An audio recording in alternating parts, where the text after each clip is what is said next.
ओम गणेशाय नमः। समस्त भारतीय वासियों को मेरी राम राम, सत श्री अकाल, गुड मॉर्निंग। हम भारतीयवासी बहुत ही कठिनाइयों में जीवन जीते हैं, बहुत संघर्ष करते हैं, कष्ट झेलते हैं, इस जीवन यात्रा को पूर्ण करते हैं। इसी जीवन यात्रा में कई सुखद पल आते हैं, कई अच्छे पल आते हैं, परंतु कामवेश इतनी संघर्ष वाली स्थिति हर नागरिक की होती है जिसको मैं वर्णन नहीं कर सकता। यदि किसी को अत्यधिक सुखद पल मिले हों, उनका क्या कारण है वो मुझे मेरे उसमें बताएं मेरे को, वो कमेंट करें तो मैं उसको अपने एपिसोड पर शामिल करूंगा और उन कारणों का विश्लेषण करके आने वाली पीढ़ी को बताऊंगा कि इनके सुखद पीड़ित क्यों रहे। किसी को घर से निकलते ही मंजिल मिल गई, किसी को घर से निकलते ही मंजिल मिल गई, कोई ता उम्र मंजिल को तरसता रहा। हमारी यात्रा वैदिक काल से शुरू हुई। वैदिक काल 1500 से 500 ईस्वा पूर्व था। इसकी विशेषताएं वेदों की संरचना थी, जो सनातन धर्म के सबसे प्राचीन ग्रंथ हैं। इनका महत्व था खाना बदोश शैली से स्थायी कृषि, आधारभूत सामाजिक, राजनीतिक और धार्मिक संरचनाओं का शामिल करना। इसकी महत्वपूर्ण भूमिका थी। इसके बाद भारतीय सभ्यता का ने आकार लिया। भारतीय सभ्यता वैदिक काल से उसमें सांस्कृतिक, दार्शनिक, राजनीतिक, धार्मिक नींव की स्थापना। इस युग की शुरुआत पंजाब सिंध के मुहाने पर हुई। वहीं से वेदों की संरचना हुई। ऋग्वेद, सामवेद, यजुर्वेद, अथर्ववेद की स्थापना लिखा गया। ऋग्वेद में अग्नि और सोम देवताओं की स्तुति गई और यहीं से गायत्री मंत्र लिया गया। सामवेद में धूनों का वेद कहा जाता है।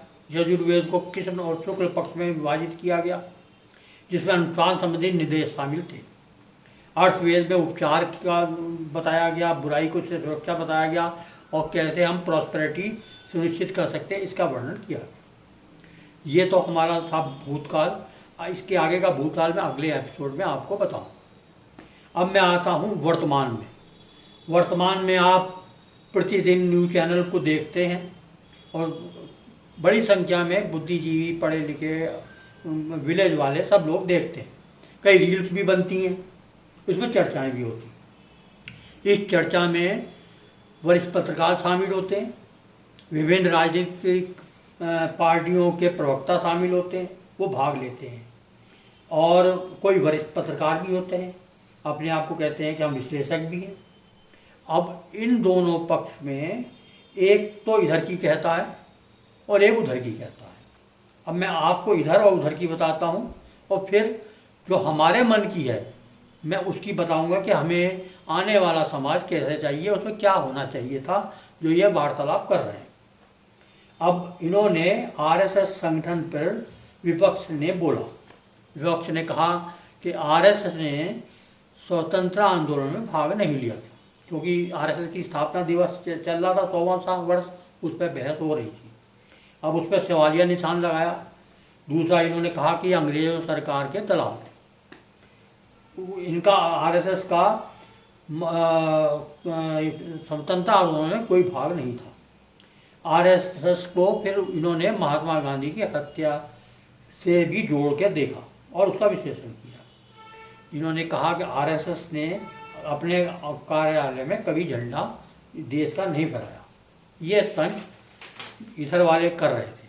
अब मैं उधर वाले जो इनका पक्ष है, जो आरएसएस का पक्ष रख रहे थे, वो कह रहे थे कि आरएसएस ने सामाजिक कार्य बहुत किए हैं, धर्मांतरण को रोका है, इन्होंने वनवासी कल्याण बनाया, स्वदेशी जागरण मंच बनाया, बजरंग दल बनाया, भारतीय जनता पार्टी जैसे संगठनों को खड़ा किया, जिसका समाज में उत्थान में बहुत बड़ा योगदान है। परंतु मैंने अपने जीवन के 75 वर्ष में आरएसएस का जो कार्य समर्पित हुआ, जिसको मैं बहुत उच्च श्रेणी का मानता हूँ। एक तो 1962 के युद्ध में इन्होंने सारा संचालन देश का किया, भाग लिया। दूसरा, उड़ीसा में एक बार समुद्र तूफान आया था, जिसमें करीब 2 लाख के करीब लोगों की जान गई थी। उसमें बहुत ही गंदी महक और सड़ान आ रहा था। आरएसएस वालों ने समस्त व्यक्तियों की दाह संस्कार कराया और उनको उसमें बढ़ चढ़ कर भाग लिया। परंतु हमारे सनातन समाज के लिए आरएसएस का बहुत बड़ा योगदान है।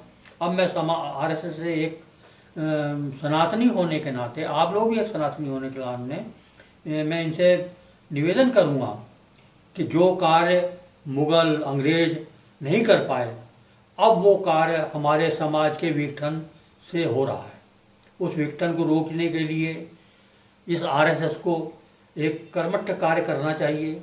इनको हर एक तहसील पर, हर एक जिले में एक बहुत बड़ा संगठन खड़ा करना चाहिए, जिसमें बुद्धिजीवी हों, जिसमें सेवानिवृत्त हों, और जिसमें ईमानदार व्यक्ति, इनका एक समूह बनाएं, इसमें महिलाएं भी शामिल हों, और वो हमारे समाज में जो विघटन हो रहे हैं, परिवारों में जो विघटन हो रहे हैं, विवाह संस्कार समाप्त हो रहा है, उसको रोकने का कार्य करें।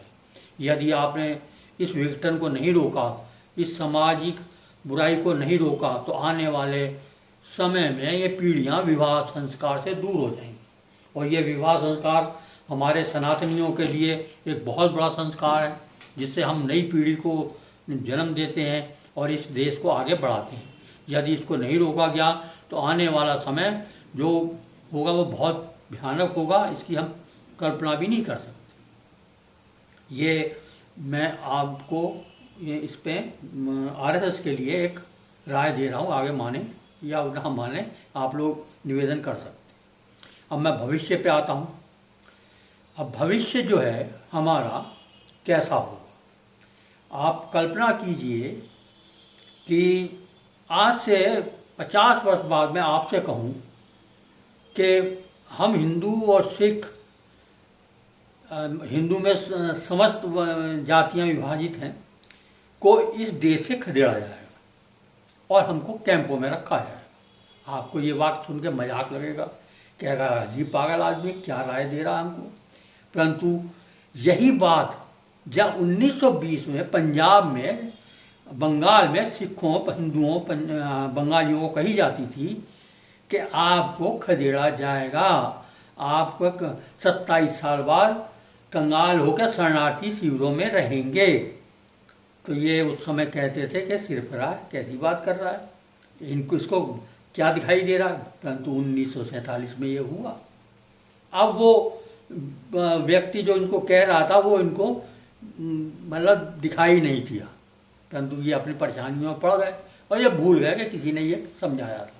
यही बात जब 1970 में कश्मीरी पंडितों को आ गया कि तुम्हें भी मार के भगाया जाएगा, नहीं माने। परंतु आप देखिए इसी विभाजन में 1.5 करोड़ सिख हिंदू अपने घरों से खदेड़े गए, 10 लाख के करीब मारे गए। यही मैं आपके भविष्य के लिए इतिहास बता रहा हूँ। सोचिए, विचार कीजिए और आने वाली नस्लों को आप बचाइए।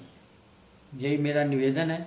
अगर इसमें मैं कुछ अतियोक्ति कह रहा हूँ तो उससे मुझे क्षमा किए और मेरे कहे को बुरा ना माने। और कोई आपको मेरे से कुछ कहना चाहते हैं तो मुझे मेरे कमेंट बॉक्स में लिख कर दें। धन्यवाद, नमस्कार।